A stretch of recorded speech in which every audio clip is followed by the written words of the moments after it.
Merci beaucoup, Monsieur le Vice-président. Alors, c'est absolument passionnant. Je trouve ça un travail absolument passionnant. Mais j'ai plusieurs questions. D'abord, je reviens à ce qui est dit au tout début du rapport, qui dit que l'élection n'a pas pour vocation à désigner le meilleur représentant, mais un geste actif des citoyens qui exprime le lien ou le contrat qui unit gouvernant et gouverné. Ça me paraît important à rappeler. J'ai bien compris l'approche très scientifique, très mathématique du sujet et qui est tout à fait éclairante.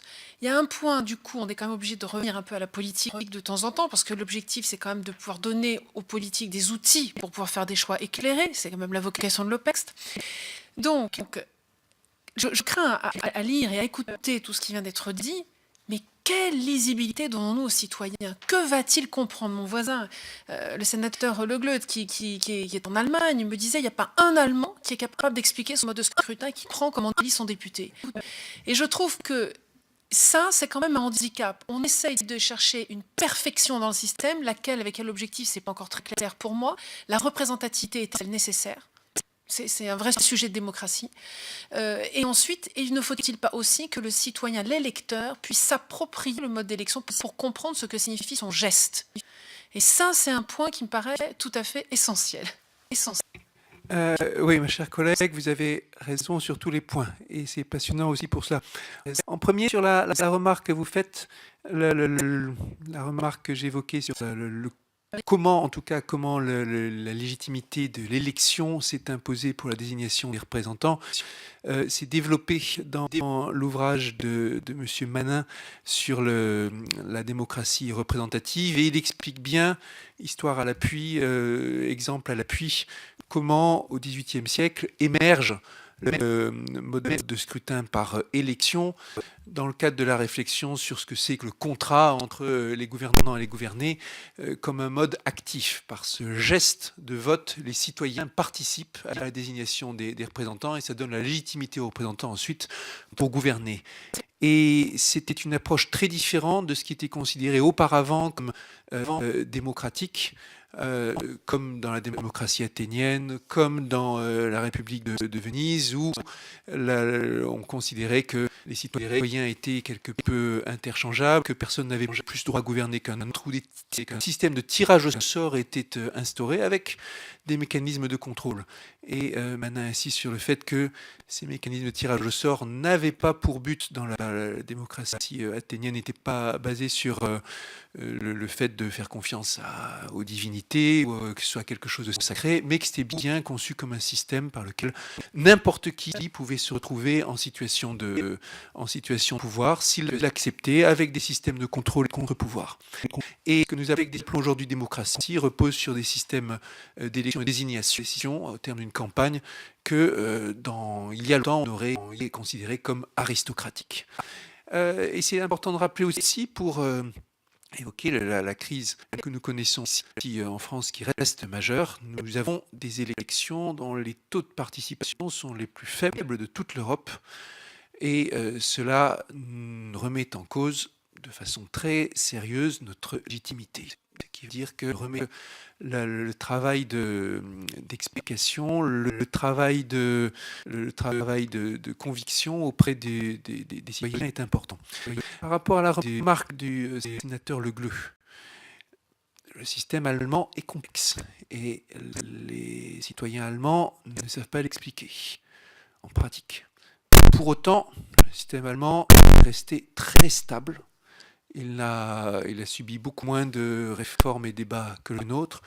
Et les élections allemandes ont des taux de participation qui sont largement supérieurs aux nôtres. Ce qui montre, je crois, que ce n'est pas la simplicité du mode de scrutin qui détermine l'engagement des citoyens à aller voter. Ce sont d'autres facteurs qui sont plus liés au climat politique, à la vertu des partis, et ainsi de suite. Et d'ailleurs, par rapport aux différentes, par rapport à la représentativité, les consignes, le comportement des différentes formations politiques sera majeur aussi. On s'est posé la question, certains auteurs sont posé la question de savoir si le majoritaire ou le proportionnel est meilleur pour la représentation féminine. En gros, ça n'influe qu'à la marge. Ce qui compte par rapport à ça, c'est vraiment la discipline des partis. Et il en est de même pour la diversité socio-professionnelle, certainement. Maintenant, par rapport à... Oui, vous me posiez la question sur la lisibilité. Oui, par rapport à la lisibilité, je pense que il faut insister sur des principes, les grands principes, plutôt que les règles et les mathématiques et la façon dont les choses sont présentées. Les grands principes, je dirais, sont plus large assemblée, c'est vers plus de représentativité, proportionnelle, plus de représentativité au sens où la composition représentera plus le vote des citoyens. Mais d'un autre côté, quand on met l'accent sur le fait majoritaire, ça permet de dégager un parti majoritaire plus facilement. Voilà, ce genre de grand principe qui permettra de présenter le débat. Madame Jeantet, encore. Alors, merci pour toutes ces précisions et ces compléments d'information. J'aurais voulu savoir quelle sera la vocation de cette note, puisque je comprends que finalement la simultanéité de la réduction du nombre de députés d'un côté, de parlementaires d'un côté, et le choix d'un style, une dose de proportionnel, finalement, ce sont deux effets qui s'opposent. On n'est pas sûr qu'ils se neutraliseraient pour autant dans un scénario réel, on n'en est pas certain. Et donc j'ai un peu envie de dire, mais alors tout ça pour ça. Sachant qu'historiquement, là, j'en discutais avec quelqu'un du CEVIPOF qui m'explique la raison pour laquelle on avait autant de parlementaires a été très critique au départ, et elle ne doit pas nous échapper. C'est que plus nous avons de parlementaires, plus il est difficile au gouvernement de les manipuler parlementer. Ma chère collègue, là, vous entrez dans le débat politique. Effectivement, beaucoup de choses vont intervenir. D'abord, on est ici sur... il s'agit d'éclairer le gouvernement, mais aussi on est ici sur... il s'agit de questions qui nous touchent directement. Et par exemple, ça ne doit pas nous échapper que si cet office concluait en disant « Ah, nous devons... La science nous dit que pour telle et telle raison, il faut augmenter le nombre de parlementaires ou maintenir le parlementaire tout de suite. Nous pourrions avoir un procès en conflit d'intérêts. Alors évidemment, vous avez l'intérêt à prôner à ce qu'il n'y ait pas de réduction du parlementaire, ça vous donnera plus de chances de garder votre siège. Et sur ce genre de sujet, il ne faut pas se leurrer, la politique étant ce qu'elle est, l'attaque sera formulée et de façon véhémente. Donc on est sur un sujet aussi où les engagements les engagements qui ont été faits engagent, si je puis dire. À titre personnel, ici, je quitte ma casquette office parlementaire scientifique pour prendre ma casquette politique. Je considère que l'idée de la diminution du nombre de députés a été avancée de façon suffisamment solide, stable et acceptée par l'opinion publique pour que nous devions nous y tenir. Sinon, ça serait vu comme un énième renoncement du politique et le fait que nous ne tenons pas nos engagements. Je vais vous rappeler ce que je vous disais tout à l'heure, la participation est très faible. Certainement, elle participe de cette crise de confiance du citoyen et actuellement, tout ce qui peut distendre encore plus ce lien de confiance entre le citoyen et le politique doit être évité. Donc on a cette situation. Et c'est pour cette situation présente. Et d'un autre côté, on peut se poser la question dans l'absolu. C'est là que la science est importante.